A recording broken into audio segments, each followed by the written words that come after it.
Les étudiants, bonsoir. Maakoum Ossad Yassine, Kouis Yassine. J'espère que vous allez bien. Donc, on va continuer avec la série des examens. Mais avant de commencer, permettez-moi de poser d'abord ça. J'aimerais bien m'excuser auprès de vous parce que je ne sais pas pourquoi, mais d'être une petite erreur et j'espère tout simplement la corriger en vous faisant ce message-là. Cette erreur-là consiste en le fait que j'ai considéré les importations en étant une demande. Les vidéos de marché ou حتى في اللايف de marché pas mal d'étudiants تيقول لي استاذ راه قال لنا لي بروف ديالنا ان les importations داخلين في la demande في l'offre, excusez-moi. Alors que moi, je les ai considérés un élément de la demande. Et je vous dis pourquoi. D'abord, les économistes, quand on voit le sens des opérations, les importations, donc l'étudiant, tu as importé les biens, donc sachant que tu les as achetés, les biens d'équipement, etc. Donc la vision c'est que l'étudiant, les importations, c'est le fait que tu as acheté de l'extérieur. Mais en vérité, le sens de la comptabilité nationale, les produits que tu as achetés, tu les as achetés et ça fait partie de leur richesse. Donc tu as apporté une offre. Donc tu as le PIB. C'est la raison pour laquelle tu as les ressources, le PIB, les importations. Donc les importations d'Arline désormais, l'offre, c'est une erreur que j'ai faite moi-même et je tiens à m'excuser auprès de vous. Merci beaucoup. Donc, on va continuer. Mis à part ça, toutes les choses, je suis sûr de ce que je dis, toutes les choses, je les ai rectifiées. Donc, Kulchi Wadak. Donc, prenez votre aise en révisant toutes les leçons. L'information Kulchi Wadak. Donc, on va continuer avec l'examen rattrapage 2019. Donc, l'examen pour lequel il n'y a pas de correction, comme vous voyez, donc c'est vite. Donc on va essayer de le corriger et d'anticiper les choses et de vous présenter un corrigé de bonne qualité. Donc on va commencer par le premier document. Le document LOL, c'est l'OPEP. Donc il parle du pétrole. Le document, je l'ai anticipé parce que là, un simili et dans ce simili là, il y avait un examen là, le pétrole. Donc j'avais raison en pensant à ce sujet-là. Je parle du café, donc certainement le marché du café ou le marché du chocolat. Peut-être, je ne sais pas, mais en tout cas, il dit un simili que je vais vous poster sur Allo School. Donc, il a mis l'examen rattrapage 2019 sur Allo School, de la branche économique, l'examen 2019 rattrapage, télécharge-le. Donc, le premier document, on doit le marché. Deuxième document, on doit les agrégats. On va sur la page 6. La page numéro 6 fera annexe. L'annexe numéro 1, donc l'annexe 1. L'annexe, mettez une croix dans la case appropriée, vrai ou faux, et justifié. Donc la première question, la théorie des avantages comparatifs suppose que le pays doit se spécialiser dans la production pour laquelle il est relativement le plus avantagé. Alors la théorie des avantages relatifs ou la comparatif, il y a David Ricardo. Je te dis David Ricardo, il a plusieurs produits, spécialisé le produit le meilleur fait donc les produits le meilleur fait des 6 produits. Donc ce qu'il vient de dire c'est correct. Donc on doit dire vrai. En effet, David Ricardo précise que chaque pays doit se spécialiser dans la production dans laquelle il a un avantage comparatif en termes de coût. Donc vous allez presque reprendre la même phrase mais à votre façon. La deuxième question, les termes de l'échange réel, TER. Le prix d'une tonne exportée et le prix d'une tonne importée, fois 100, permettent de comparer la valeur des exportations à celle des importations de marchandises. Non. Le TER, mais si vous les exportations, elle est les importations. Non, c'est le prix d'une tonne exportée, elle est le prix d'une tonne importée fois 100. Donc, il faut faire faux et il faut écrire non. La bonne formule, c'est que le TER mesure la valeur, mesure le prix d'une tonne exportée par rapport au prix d'une tonne importée. Troisième supposition, selon François Pérou, l'explication du sous-développement est limitée à un échange inégal entre les pays. Non, c'est la théorie d'Emmanuel Hariri. الناس اللي ما فاهمينش développement سيروا Allo School غتلقاو les vidéos ديالي في développe la partie développement et vous allez trouver facilement François Pérou تيهضر على le blocage de croissance et parmi les facteurs ديال blocage de croissance كاين la désarticulation كاين le passé colonial أن الدولة تعاني من الكولونيزاسيون كاين l'absence de plan unifié c'est que الشعب باغي غير ياكل ويشرب et alors que les entreprises باغيين يربحوا. Donc il y a une vision disparate et qui a une absence d'effet d'entraînement bien les secteurs, secteur primaire, secteur secondaire, secteur tertiaire. Donc en tout cas, cette supposition est fausse. Il faut écrire faux. Non, cette théorie, les doigts à la Houmaya, c'est celle d'Emmanuel Hariri, où là il faut corriger. François Perrault parle du blocage de croissance. Ça.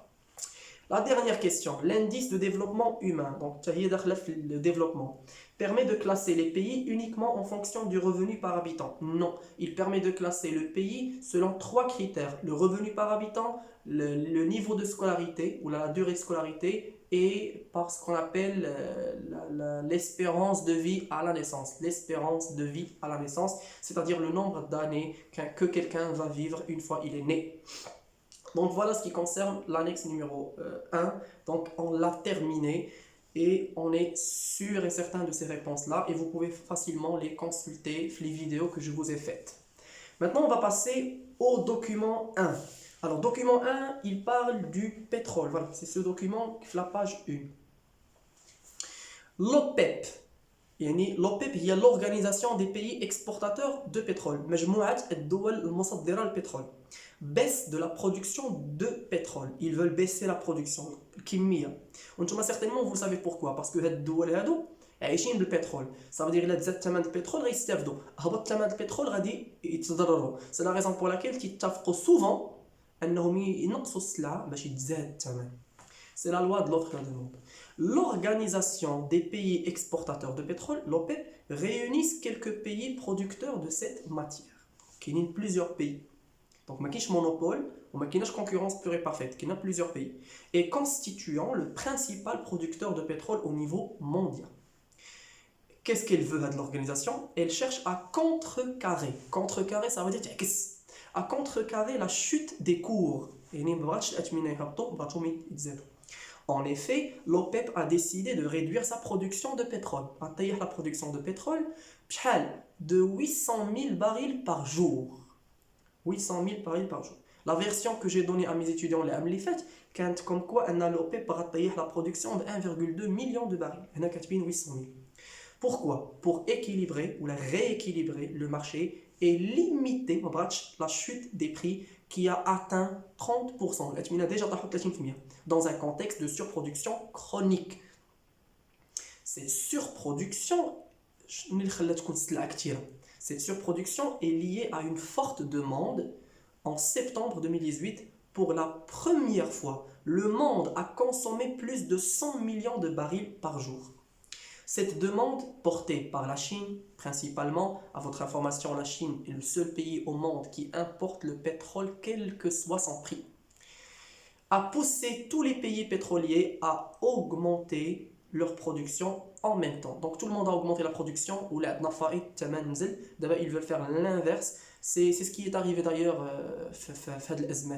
c'est que Saoudia veut demander à la Russie de baisser sa production pour que les prix augmentent. La Russie a refusé sous terme de quelques conditions et donc c'est la pagaille actuellement. Les prix ont chuté et le baril ça coûte 16 dollars. Oui, 160 dirhams, c'est vraiment du jamais vu le monde. On va voir les questions. Première question, identifier le type de marché. Selon l'objet ou selon le régime. Selon l'objet, c'est un marché de biens et services. Il s'agit du pétrole. Selon le régime, le pétrole. Plusieurs pays. Donc on peut dire que c'est un marché d'oligopole. Ou oligopole de paix ou de guerre parce que donc il faut parler uniquement de quel régime. Donc on a dit, selon l'objet, c'est un marché de biens et services. Selon le régime, il s'agit d'un marché d'oligopole. Deuxième question, caractériser. La question que je teasais beaucoup, faites les vidéos d'Eli, caractériser le marché de pétrole. Une caractéristique pour l'offre, pour la demande et pour le prix. Qu'est-ce qu'on entend par caractéristique? Pour ceux qui n'ont pas encore vu la vidéo, allez-y s'il vous plaît. Chauffez la vidéo le marché, vous allez comprendre que l'examen national se pose ou on doit répondre aux questions. En tout cas, l'offre. Je les informations liées à l'offre. Ils veulent réduire la production de 800 000 barils par jour. C'est une information qui concerne l'offre. Qui a une surproduction. L'offre. En ce qui concerne la consommation, la demande, les pays ont consommé plus de 100 000 barils par jours. C'est une information qui concerne la demande. Qui a une autre information, une forte demande. La demande. Et une dernière chose pour les prix, avec la chute des prix, ou là, avec la chute de 30% des prix. Voilà, c'est la raison pour laquelle je vous ai écrit la première question, le marché selon l'objet, c'est biens et services. Selon le régime, c'est d'oligopole car on a l'OPEP. À la justification, il faut justifier. Les caractéristiques, ils veulent réduire la production de 800 000 barils par jour. La demande, une forte demande ou une consommation de 100 000 barils par jour. Les prix, la chute des cours de 30%. Si vous faites des éléments de réponse comme ceux-là que je viens de vous écrire, eh bien votre réponse est totalement vraie.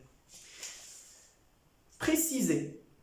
Donc, lorsque vous entendez préciser, la réponse, mais document. Préciser en justifiant l'effet éventuel de la décision prise par l'OPEP sur le prix du pétrole et sur le niveau général des prix au Maroc. Je ne vais pas faire de la question. Je vais vous dire, il a la décision de l'OPEP de la production. Qu'est-ce qui va arriver au prix du pétrole? Certainement, il va augmenter. Parce que l'offre là ou la demande là, automatiquement, les prix vont augmenter. Donc, pour le prix du pétrole, les prix vont augmenter. Voilà, une augmentation probable des prix. Sur le niveau général des prix, le pétrole, les produits qui sont à la base du pétrole, le gasoil, l'essence, le fioul, etc. Les produits automatiquement, le pétrole, les produits, les produits la matière essentielle, le pétrole ou les dérivés, automatiquement leur prix va se hisser, il va augmenter. Donc, une inflation. Donc, j'ai écrit une hausse des prix à la consommation vu que le pétrole compose plusieurs produits.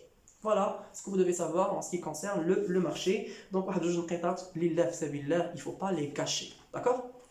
Passons maintenant au deuxième document. Je vais essayer de vous expliciter au maximum ce que vous avez devant vous. Khoudou la page 1. Vous avez le deuxième document, quelques grandeurs macroéconomiques marocaines. Je vais le graphique. On a la variation de la demande intérieure ou la variation des importations. وقال لك بان هذه x واخرى y. وحنا déjà شفنا la technique des moindres carrés. La technique des moindres carrés, la formule y est égale à x plus b. قول لي il تزاد la consommation ou تزاد الاستثمار وهاد جوج هما la demande intérieure. Je rappelle, la consommation DCF زائد l'investissement اللي هو FBC. هاد جوج الا جمعتيهم تعطوك la demande intérieure. il تزاد الاستثمار ولا consommation شحال تغلي الواردات automatiquement exado, parce qu'on aura à importer des biens d'équipement, du pétrole, des énergies, etc. Donc, il a la demande intérieure, automatiquement, les importations, il y a des variations. Attention, les données sont en variation. La demande intérieure, 1,1. Donc, la demande intérieure, 1,1. La consommation, les importations, oui, ils se sont élevés de 2%. de 2%. C'est normal donc. L'année 2015, la demande intérieure est 1,8. Donc, encore de plus. Les importations, 3,19. Vous voyez, l'année 2015, la demande intérieure est 5,56. Les importations, 96. لاحظتوا في ما تزاد la demande intérieure تزادوا les importations. Donc, العلاقة بيناتهم علاقة إيجابية تمشيو في le même sens. La dernière année, la demande intérieure a augmenté de 4,18, c'est-à-dire elle a ralenti. Attention, elle n'a pas baissé. Mais elle a baissé parce qu'il y a une variation. Elle a 4,18. Ou les importations, ولكن تزادوا بواحد النيفو اقل من العام اللي فات تزادوا ب 7.62 et c'est tout à fait logique انهم يسطروا لك عليها ويقول لك قراها parce que انت غتقول ils ont baissé alors qu'ils n'ont pas baissé, ils ont augmenté. Faites attention à ce piège. وعطاونا سيدي DCF, FBCF. Ah, attendez. Il y a une erreur là. D'accord, si je comprends bien. Voilà, messieurs, donc je pensais que vous m'attendez le FBCF, alors qu'on m'a le FBC. Faites attention à ce piège. Session normale, session rattrapage. Faites attention, on a le FBC. يعني l'investissement كامل يعني الاف بي سي فيها الاف بي سي زائد الفارياسيون دو ستوك. صافو دير هذيك اللي حاطينها لتحت فارياسيون دو ستوك سي جوست ان بياج باش انت ما تردش ليها البال وتجمعهم بجوج باش يعطوك الاف بي سي. دونك اتونسيون الاف بي سي راه داخله فيها الفارياسيون دو ستوك. دونك هذيك لا كاز ديال الفارياسيون دو ستوك زايده. دونك شنو هما لي كيسيون اللي حطوا لينا سيادنا؟ Alors, première question. قال لك lisez la donnée encadrée اللي هي 67. شحال تزادوا les importations؟ تزادوا ب 7.62 امتى؟ En 2017 par rapport à 2016 العام اللي قبل. دونك الا بغيت نقراها غادي نقول فين هي؟ excusez-moi. Voilà, les importations marocaines de biens et services, biens et services, ont augmenté de 7,62 en 2017 par rapport à 2016. Voilà, je n'ai rien dit. Interpréter l'évolution de la demande intérieure. Fini la demande intérieure. العام الأول تزادت ب 1.1. العام الثاني تزادت ب 1.8. العام الثالث تزادت ب 5.6. لاحظتوا كاينه une évolution positive. ولكن العام اللي موراه elle a ralenti. Donc ولات 4.18. Donc الا بغيت نرسمها في جرافيك مثلا je m'explique. الا بغيت نرسم هاد l'évolution. Donc هاي la variation de la demande intérieure. العام الأول كانت 1.1. العام الثاني ولات 4. excusez-moi 1.8. فوالا هي هنا. العام اللي موراه ولات 5. سميتو. العام اللي موراه ولات غير 4. لاحظتوا دارت بحال هكا بحال المثلث. دونك مكاينش نقول اون ايفوليسيون بوزيتيف. غادي نقول في الاول اون ايفوليسيون بوزيتيف ولكن من بعد طاحت شويه. دونك لا فارياسيون هي اللي طاحت ماشي لا دوموند انتيريور. دونك غادي نقول انه كاينه اون ايفوليسيون irrégulière ou là en dents de scie. Mais je préfère irrégulière هنا. Donc, اش غادي نقول la demande intérieure marocaine a connu une évolution irrégulière. زادت وشويه طاحت. Entre 2014 et 2017, elle s'est accélérée entre 2014 et 2016. ما بين 2014 و 2016 راه تزادت عام على عام. Puis elle a ralenti. ما تقولش elle a baissé. Elle a ralenti en 2017 ou ولات 4,18%. Et je m'explique ici, je saisis l'opportunité باش نشرح لك شنو معنى الفرق ما بين diminution و ralentissement. Alors diminution هو مثلا ملي تيكون هذا العام البي بي كان مثلا 1000 مليار، العام اللي موراه غيولي 900 مليار. ملي غتحسب لا فارياسيون غتلقاها نيجاتيف. هاد الحق عندك ساعه عندك حق تقول الى بيسي. ولكن ملي تكون عندك 1000 مليار والعام اللي موراها ولات 1050 مليار ياك تزادت بواحد 5%. العام اللي موراه الثالث ولات عندك 1062. ملي تحسب لا فارياسيون غتلقاها غير 2%. غتقول لو بي بي طاح. نو ما طاحش، غير العام الاول تزاد ب5 والعام اللي موراه تزاد ب2 ولكن راه تزاد. دونك تنقولوا الى غالونتي تزاد بوتيره اقل. دونك هنا كوم فو لو فويي العام الاول تزاد ب 1.1 لا دوموند، اللي موراها تزادت ب 1.8 يعني اكثر، انا اوغمونتي. العام اللي موراه 5.56 دونك تزادت، ولكن العام اللي موراه تزادت غير ب 4.18 دونك كاين ralentissement. Qu'est-ce qu'il nous demande? Il nous demande de faire l'équation des moindres carrés. Y est égal à x plus b. اشنو قلت في الاول؟ كيدير العلاقه ما بين لا demande intérieure et les importations positive. كلما تزادت la demande intérieure كلما تزادوا les importations. Donc a سيخرج positif. Ceux qui n'ont pas compris كيفاش تحسب a ou b سي رجع لا فيديو ديالي سميتها لا تكنيك دي موندر كاري فيها كلشي. دونك ها كيفاش نحطوا لا فورمول ديال a، ها لا فورمول ديال b، ها شحال خرج لنا a خرج 1.8. vous voyez كلما تزادوا la demande intérieure تزادوا les importations. Il exerce la demande intérieure de 1%, غتزادوا les importations ب 1.8%.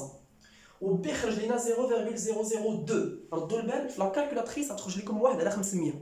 ومني غتحولها عدد فديك لا توش ديال الكالكولاتريس غتخرج لك اسيدي 0 غتخرج لك 2 على بويسونس 10 2 مضروب في 10 على بويسونس موان 3. Ça veut dire هي 0.002. 2 خصها تكون في لا 3e position. Juste pour l'éclaircissement, pas plus que ça. Donc, هاي l'équation ديالي y est égal à 1.8x زائد b. قال لك اسيدي déduisez la tendance de l'évolution en pourcentage des importations de biens et services en fonction de celle de la demande intérieure. بمعنى آخر عطينا اسيدي العلاقة ديالك. اش غادي تقول؟ غتقول puisque a est positif. كي داير a positif. Donc, quelle est la relation la demande intérieure ou les importations? C'est positif. Puisque A est positif, il existe une relation de sens positif entre les importations et la demande intérieure. Lorsque la demande intérieure augmente, les importations vont aussi augmenter. Donc voilà, puisque A est positif, les deux variables agissent dans le même sens. Lorsque la demande intérieure augmente, les importations font de même. La demande intérieure. شنو هي la demande intérieure؟ هي la dépense de consommation finale زائد ال FBCF زائد الفارياسيون ستوك. ولكن حنا عندنا ديجا ال FBC اللي فيها ال FBCF والفارياسيون ستوك. دونك هيا la demande intérieure هي DCF زائد الاف بي سي اف زائد الفارياسيون ستوك، وهاد الجوج هما الاف بي سي. دونك هي 818 زائد 347 تخرج لنا 1165 مليار درهم. ما كايناش ليكتور. لا دوزيام فورمول كنحسب البي اي بي. شنو هو البي اي بي؟ هو الدي سي اف زائد الاف بي سي اف زائد الفارياسيون ستوك زائد اكس موان ان. وحنا عارفين هاد الثلاثه الاولين هما الدوموند انتيريور، وهاد الجوج الاخرين هما الدوموند اكستيريور نت. دونك يمكن لي نقول بان البي اي بي تساوي دوموند انتيريور زائد دوموند اكستيريور نت. دونك يمكن لي نحسبها بهاد لا فورمول. ها هي كونسوماسيون اف بي سي اكسبورتاسيون امبورتاسيون خرجت لنا 1064 مليار. سينو يمكن لي نحسب هاد لا فورمول هادي. الا كنت بغيت لو بي اي بي هو الدوموند انتيريور زائد الدوموند اكستيريور نت، وانا ديجا عندي الدوموند انتيريور. Donc, il y a une demande intérieure, zaïd x moins m entre 1064. Donc, ça va donner le même résultat. On se voit pour les autres exercices.